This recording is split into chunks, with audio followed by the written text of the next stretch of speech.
Lift every voice and sing till earth and heaven ring, ring with the harmonies of liberty. Let our rejoicing rise high as the land. I'm Paul Allen. I'm a president, founder of the Dallas County Buffalo Soldiers. This is our, we've been coming up here since 1999, excuse me, since 2009. We've been coming up here and celebrating Veterans Day and Memorial Day at this minority or black cemetery. And it's important for me to be here because I'm originally from, so that is a big reason I'm here today. Stephen Ashby. I'm with the Dallas County chapter of the Buffalo Soldiers, and we're here today to commemorate Memorial Day. A few things: the saddle, that's a 1872 replica of what they call a McKinney saddle. The significance of the boots turned backwards is for a fallen trooper. Be here today so I can back my fellow brothers with the Lancaster chapter of the Buffalo Soldiers, and since I'm from Las Vegas, I represent a lot of the homeless vets up there that knew I was coming for this program, so I want to come and represent and back us up 24/7. See, they only give us Black History in February, but Buffalo Soldiers, we go 12 months a year. Saddle. The significance of the boots turned backwards is for a fallen trooper.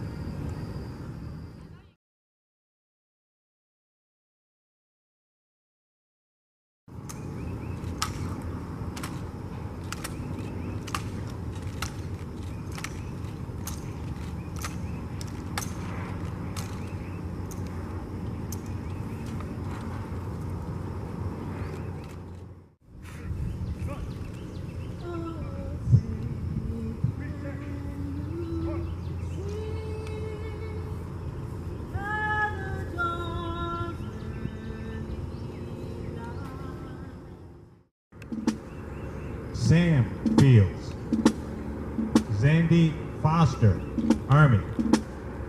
Joe Green, Army. D. David Karras, Army.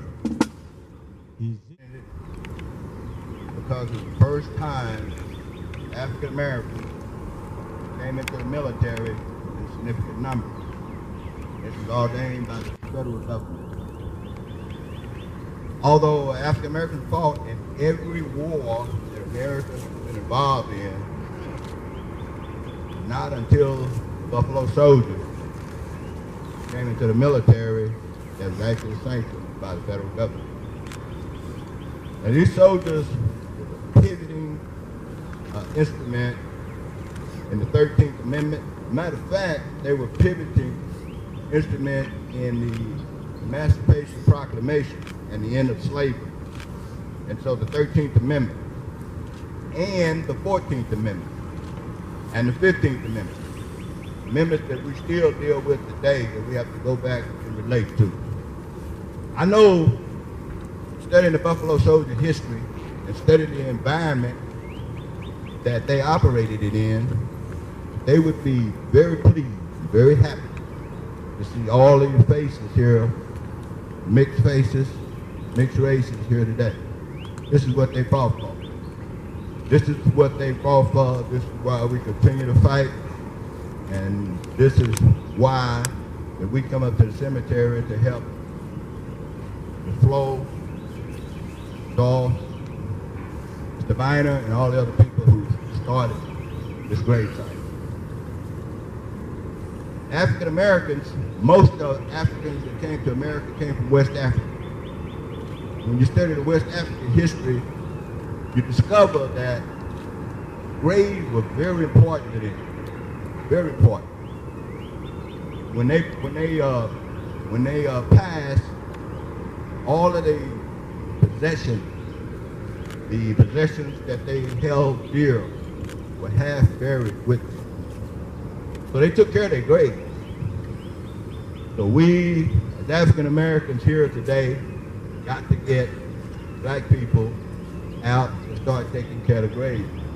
We appreciate the Anglos, Mexican Americans coming out and helping us, but we need to help ourselves. We need to get the African Americans out here to take care of the graves. We need to tell them about the history. They don't know this history. History was very important. As a matter of fact, one of the reasons why we have the name Buffalo Soldiers is because we got it from the adversaries, from the Native Americans. And there's all kinds of stories of why the Native Americans called the black soldiers Buffalo Soldiers. But when you look at the history, you look at the fact that Native Americans, remember, were very, they took care of their graves. When they died, they put their possessions, the very possessions that they loved, they buried it with the dead. And this was for the spirit could reach the Almighty. The Africans did the same thing. So these Native Americans watched these Africans ride through the graveyards and not disturb the grave. It's in the history book. Would not disturb the grave. So I suggest to you that some of that name came from that. So I thank all of y'all for being here today. Thank all of y'all for giving me the opportunity to be here today. And I'm sorry I had a little problem with the horse, so I'm a little tired. He didn't want to do what he's supposed to do today. But we made it anyway. So God bless all of you. Thank you very much. As he was stating, his horse a little contagious as he was walking by. But you know what, Paul? It is a very momentous moment that he did that, because I went online and I looked up what the riderless horse is, and I saw that Black Jack, the horse, the riderless horse that was behind the memorial celebration, the funeral procession of JFK, he was a little contagious too if you go online and look at him. And the fact that the boots in that riderless horse are turned the opposite way in the stirrups, it's symbolic of the fact that it's a soldier who is looking back on his troops for the last time. That is what this riderless horse is symbolic of. It's the soldier, not the reporter, who has given us freedom of the press. It's the soldier, not the poet, who has given us freedom of speech. It's the soldier, not the campus organizer, who has given us the freedom to demonstrate.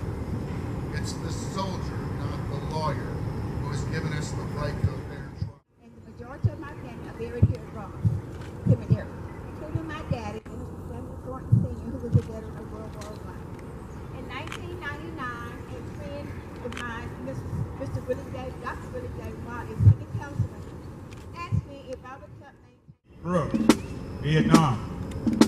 Lee, Burrs, Army. John L. Jones, Army.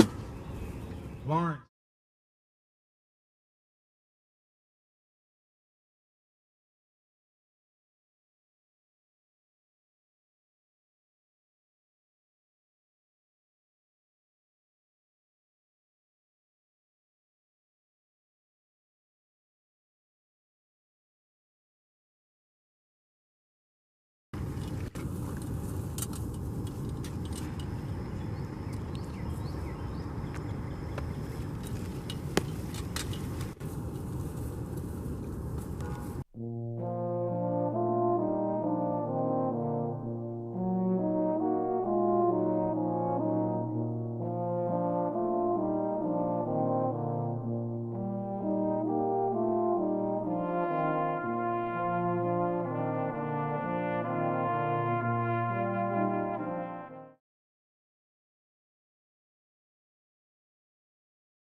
Flagpole that's set to today from Home Depot, and we actually built it.